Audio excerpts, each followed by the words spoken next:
Kawan-kawan, untuk merefleksikan penderitaan masyarakat Batak, petani dan ulayat Batak akibat keberadaan PT Toba Pap Lestari Tbk, izinkan saya merefleksikannya dalam sebuah puisi. Saya mengangkat judulnya Kemiskinan Tanpa Nama.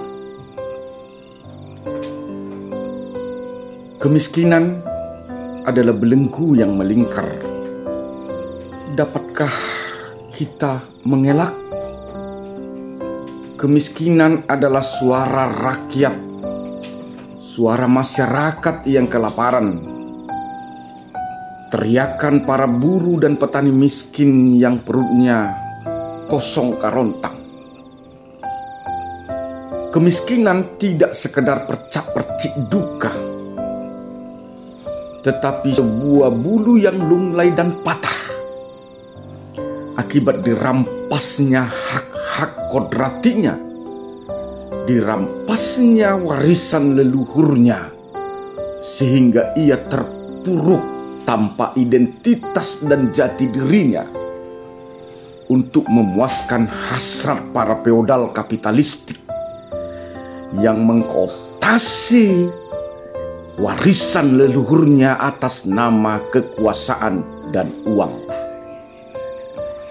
Kemiskinan, haruskah engkau dimusuhi di tanah Batak? Kemiskinan, engkaukah yang membuat sehingga setiap orang merasakan arti debu dan panas? Kemiskinan, haruskah engkau menyeret tanah Batak menjadi debu dan puing-puing yang berhamburan? Kemiskinan menjadi kabut segala keresahan dan menjadi wajah kebuasan jiwa para penguasa tanah dan penguasa dengan kekuasaan modal. Melalui kemiskinan yang dipolakan, maka setiap insan menjadi kaki-kaki langit yang kehilangan tepi dan menjadi petani-petani miskin dan buruh yang berserakan di jalan perusahaan raksasa itu. Haruskah engkau perusahaan feodalistik dan kapitalistik membuat masyarakat di sekitarmu bermandikan air mata dan kehilangan harapan untuk melihat pelangi, dan kehilangan ekspektasi untuk menikmati panasnya mentari? Wahai bangsa Batak, rakyatku orang Batak, fakta kemiskinan struktural ini mengajarkan kita untuk tidak menjadi langit, tetapi membumi di tanah leluhur kita sendiri. Fakta kemiskinan yang disistematiskan oleh pengusaha-pengusaha raksasa itu seharusnya menyadarkan kita untuk tidak menjadi gagah-gagahan. Mari kita belajar mencintai panasnya mentari. Mari kita belajar mencintai baunya keringat. Mari kita belajar untuk berlumpur, untuk menyatu dengan bumi leluhur kita. Saudara-saudaraku rakyat Batak, menjadi miskin adalah waktunya tidak untuk membusungkan dadah, tetapi menjadi miskin adalah waktunya untuk membahu. Adalah waktunya kita saling mencintai dalam berbagai bau.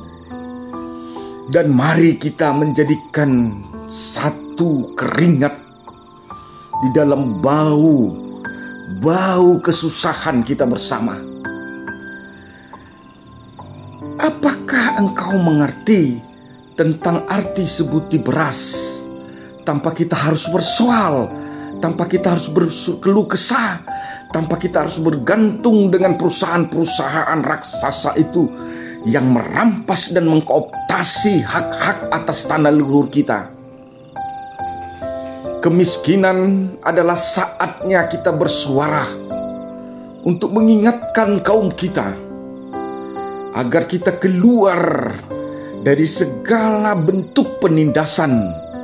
Sebab saat kita keluar dari rahim ibu kita keluar tanpa sehelai benang pun. Dan alam menyediakan itu semua, tetapi alam itu telah dirampas dan dirusak atas nama kekuasaan. Saudara-saudaraku rakyat Batak, kemiskinan menyadarkan kita pentingnya menyantap sepiring nasi, ketimbang kita hidup di dalam kemewahan feodalistik dan kapitalistik, tapi menjadikan lingkungan dan ekosistem kita adalah kesewenang-wenangan. Rakyatku bangsa Batak, kemiskinan memanggil setiap orang untuk peduli pada selokan, pada parit, pada comberan, pada sejengkal tanah, pada gemercik air dan suara burung-burung yang berkicau. Kemiskinan adalah saatnya kita dipanggil keluar dari pergulatan impian semu yang memabukkan kepada suatu rasa nikmat daripada alam. Lebih bagus kita berpakaian compang-camping daripada bermandikan perhiasan mahal tanpa jati diri dan identitas. Rakyatku bangsa Batak, marilah kita menikmati setiap rambut dan aroma alam dan segala sentuhan natural.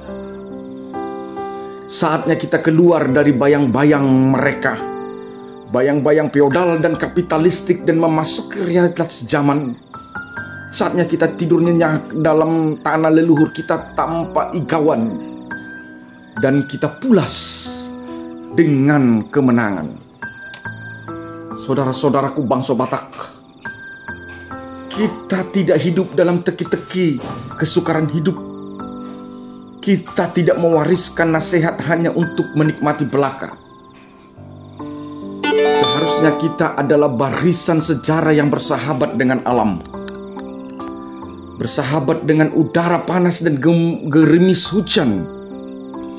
Dan kita harus menentang semua kenikmatan ekosistem itu, dari hiruk pikuk alat-alat berat dan banyaknya polusi industri dan perusahaan.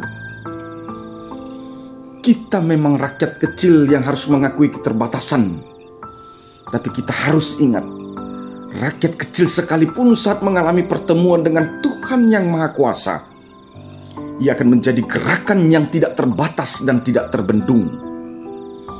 Bersama Tuhan kita tidak lagi berbicara soal ketidakberdayaan, kita tidak lagi berbicara soal kelemahan, tapi kita berbicara soal bagaimana menikmati serta mensyukuri kedikdayaan Tuhan. Memang saat ini tanah Batak harus berduka cita. Berduka cita karena rusaknya ekosistem dan lingkungan hidup. Tetapi itu semua menyadarkan kita bahwa sudah lama kita melupakan tanggung jawab ekologi. Kita dimabukkan dengan kekuasaan uang, kita dimabukkan dengan kekuatan dunia, dan kita harus bangkit menjadi itu. Oleh karena itu, sebab lebih baik menjadi seseorang yang sederhana ketimbang menjadi seorang yang berkecukupan dan sejahtera tetapi pembohong. Seperti apa yang dikatakan oleh Yesus, berbahagialah mereka yang miskin di hadapan Allah, karena merekalah yang empunya kerajaan sorga. Matius 5 ayat 3. Hidup rakyat, hidup bangsa Batak. Sep Tano Batak dari bencana kapitalisme dan feodalistik, perusahaan-perusahaan industri yang tidak menghargai lingkungan hidup dan mementingkan keuntungan belaka. Shalom.